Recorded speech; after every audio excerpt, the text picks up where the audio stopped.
taifa letu la Tanganyika kabla tujapata uhuru mwaka 1958 TANU ilibidi ishiriki uchaguzi mgumu kuliko huu ambao Heche alitaka apewe kwenye kisahani. Walikuwa wana kanuni zinazowabagua. Upige kula ngapi? 3. Na sio tu kupiga kula 3. Mpiga kula lazima awe na kiasi fulani cha fedha. Wale wasingeshiriki uchaguzi, wale wasingeshiriki, tungepata uhuru. Kwa hawa watu wetu wa upinzani ni wasanii. Wanatafuta soft. Yaani uwezi, mfano mimi ni mwana CCM kwa mfano. Nitakuwa mwana CCM wa ajabu nitakayemrahisishia Heche ashinde. Si lazima tupambane. Si ndivyo? Kama ambavyo Mbowe alipambana kuhakikisha Lissu afanyeje? Hamshindi wenye kiti. Kama ambavyo Lissu amepambana kuhakikisha anamshinda nani? Anamshinda Mbowe. Maana yangu nini? Maana yangu ni kwamba kanuni unazosema ni mbaya, unatakiwa ushiriki ili uonyeshe huo ubaya wake. Sasa wewe unafikiri katika akili ya kawaida, yani CCM watakao watungie kanuni za Chadema ili wawashinde, inakuingia akilini? Mwanahabari mwenzangu, inawezekana? Yani CCM wakae, uchaguzi uliopita huo, simuona bunge limekuwa CCM ameshinda wengi, wale wabunge watakao waseme tutunge kanuni ili Chadema watushinde. Lakini wangeshiriki uchaguzi, wakapata wabunge wao 7, 20, 50, wangeenda wapi? Bungeni. Bungeni kule wangepambana wabadilishe hizo kanuni. Kwa hiyo kwa kifupi, sasa hivi hawa kina Heche wameirahisishia CCM kuongoza kwa miaka mingi zaidi. Ndio hapo sasa wanatakiwa wampongeze Samia, pamoja na kwamba chama chake kimeshinda. Sio? Simkimbia wenyewe. Pamoja na kwamba chama chake kimetoa wabunge wengi, lakini anawaambia njooni tukae. Kwani Samia asipowaita Chadema kukaa nao mezani anapungukiwa nini? Urais wake unayumba. Sasa tena kwa rais. CCM asipoita Chadema wakae mezani, CCM itapoteza urais. Itaendelea, lakini busara inasema hawa si wenzetu. Sisi tunafanya biashara ya siasa. Hawa si wabia wenzetu. Njooni tuzungumze. Tunavyotaka kuvitengeneza, tuvitengeneze. Wao wanataka kubembelezwa. Wanajiona they are so special katika nchi. They are not that special. They are just wa Tanzania tu kama sisi, mimi na wewe. Na kwa nini wamekuwa special? Kwa sababu mara nyingi tumewaacha. Ilifika kipindi mpaka mnakumbuka, ilikuwa akiongea rais mpaka kasikiza Dr. Slaa akasemaje. Mnakumbuka? Alivyokuwa katibu mkuu wa CCM. Sasa sisi hatutaruhusu tena kitu kitokee. Mimi Heche mimi. Ilibidi mimi ning'olewe ndio makamu mwenyekiti. Mimi na akili. Hawezi kunibuluza. Akisema uongo, tutafanyaje? Tutamsahihisha. Msiojua, Heche ili awe mwenyekiti wa vijana ilibidi mimi ning'olewe na Mbowe. Wakati huo Heche ni mtoto mzuri, mtoto pendo wa Mbowe. Kwa hiyo hana hiyo special katika taifa kwamba yeye akikaa pale na foka tu sijui hapana. Uchaguzi kuwa haramu hauwezi kuhalalishwa na kuto kushiriki kwa chama kimoja. Nyinyi mmeamua hamshiriki, pisheni. Sasa wewe unasema mimi sishiriki uchaguzi, alafu unasema uchaguzi huu serikali siitambui. Walioshiriki wanaitambua. Kuna vimeshiriki vyama zaidi ya 15 kwa sababu mbele ya sheria vyama vyote vina haki na hadhi sawa. Na kwa nchi yetu swala la uchaguzi ni hiari. Vyama vya siasa Tanzania havilazimishi kushiriki uchaguzi. Unaamua mwenyewe ushiriki au usishiriki. Unasema hakuna usawa hapakuwa na majukwaa sawa ya kisiasa. Ni kweli? Unaweza kusema kuna kipindi Chadema wamefanya mikutano kuliko kipindi hiki. Wamekwenda kila sehemu wakati wana promote agenda yao ya no reform election. Wamekwenda kwenye vyombo vya habari. Hamjawapa platform. So wamekwenda kwenye taasisi zetu za vyombo vya habari. Wamekwenda East Africa, wamekwenda Azam kote. Wamekwenda wafanya mikutano ya hadhara, lakini bado wanatutukana wanahabari kwamba vyombo vya habari vimekandamizwa.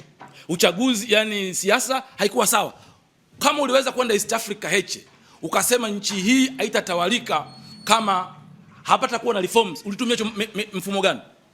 Si chombo cha habari. Kama ulikwenda TBC, kama ulikwenda Azam. Sasa pia wasitutukane matusi ya reja sisi wanahabari. Wenyewe tu wanafahamika, wanasogea, wana trend kupitia vyombo vya habari. Na akisema hakukuwa na mazingira sawa, vyama vya upinzani vimekandamizwa, mimi ni shahidi.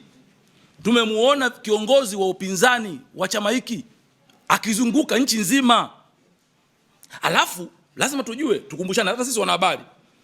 kuwa kiongozi wa asasi, mimi ni kiongozi wa NGO ya Mesila, kuwa kiongozi wa Chadema, kuwa kiongozi wa CCM hakukuondoi kwenye jinai. Yaani wewe huwezi kusema kwa sababu wewe upo kiongozi wa upinzani alafu unakwenda kutukana na mtu. Huwezi kujiita wewe kwa sababu ni mkuu wa asasi ya kiraia unakwenda kumpiga mtu makofi. Haiwezekani. Nchi yetu inaongozwa kwa misingi ya kisheria. Tumejiwekea sheria ili tuheshimiane. Ndio maana mimi na ubonge wangu huu naweza nikafika barabarani hapo trafiki mwembamba akanisimamisha.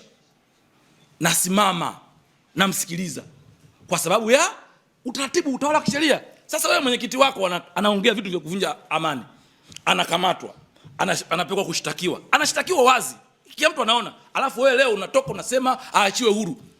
Yule kule Karatu kule mama mtoto wake kakamatwa kwa makosa na anashtakiwa, hana uwezo wa kupiga kelele, ataachiwa kwa njia gani? Tuviache vyombo tulivyoviamini viendelee na kazi. Halafu haiwezekani sisi tukishinda kesi mahakama ziko huru, Mungu katenda haki, tukishindwa mahakama zinaingiliwa. Kwa hiyo leo tumesema tuzungumze na Watanzania wenzetu, tuwaambie hatupo tayari kuruhusu tena upotoshwaji unaofanywa na watu kama kina Heche.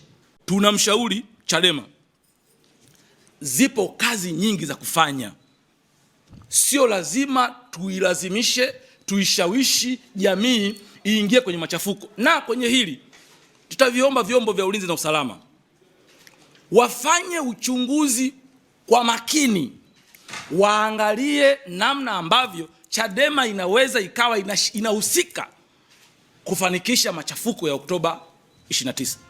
Narudia, vyombo vya ulinzi na usalama vimewachekea sana Chadema. Wafanye uchunguzi, wakaangalie kwa namna gani Chadema wanahusika moja kwa moja kwa vurugu za tarehe 29 Oktoba, kwa sababu mahusiano yao na baadhi ya taasisi za ndani na nje zinafanana kwenye lugha. Kwa mfano, wanasema wananchi wapeni watu wazike miili yao. Wapeni watu wazike miili yao. Ni nani ameomba mwili wake akanyimwa? Yaani Heche anapata wapi kusema wapewe watu wakazike wapendwa wao? Ni mpendwa nani? Ni mtu gani hapa Tanzania? Sisi wanahabari. Amekuja kwenye newsroom anasema ndugu yake amekufa kwenye Oktoba 29, wameomba mwili wa kwenda kuzika wamenyimwa. Yupo? Sasa unapata wapi habari ya kusema watu wakazike? Unasema kuna kaburi la pamoja. Mimi nimeenda hapo kwa Kondo, sijaliona. Lakini sasa taarifa hiyo wanasema Heche, taarifa hiyo wanasema mwandishi mmoja wa nje, taarifa hiyo wanasema mwanaharakati anayecontrol Chadema kutokea Nairobi, taarifa hiyo vinasema vikundi vyao. Halafu na sisi huku tunawaamini. Mimi na mchallenge Heche na nawachallenge watu wengine, ni nani ambaye ameomba mwili au ni nani ametoka hadharani akasema ndugu yake hajamzika? Sasa wanazitoa wapi?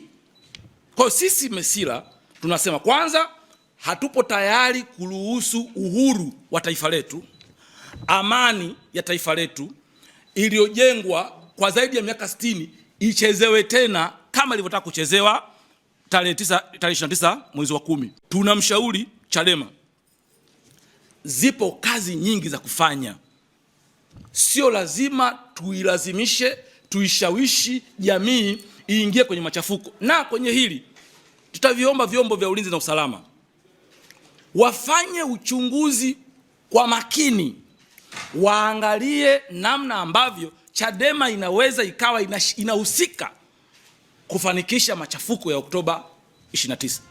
Narudia, vyombo vya ulinzi na usalama vimewachekea sana Chadema.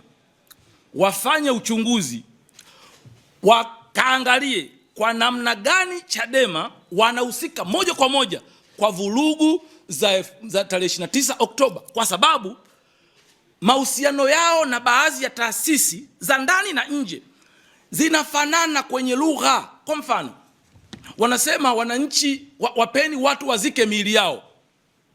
Wapeni watu wazike miili yao. Ni nani ameomba mwili wake akanyimwa?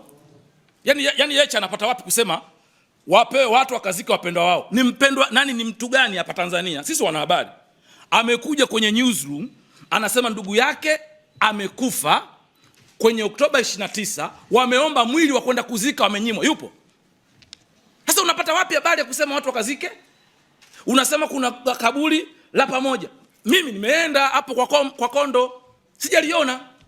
Lakini sasa taarifa hiyo wanasema Heche, taarifa hiyo wanasema mwandishi mmoja wa nje, taarifa hiyo wanasema mwanaharakati anayecontrol Chadema kutokea Nairobi, taarifa hiyo vinasema vikundi vyao. Halafu na sisi huku tunawaamini. Mimi na mchallenge Heche na nawachallenge watu wengine, ni nani ambaye ameomba mwili, au ni nani ametoka hadharani akasema ndugu yake hajamzika? Sasa wanazitoa wapi?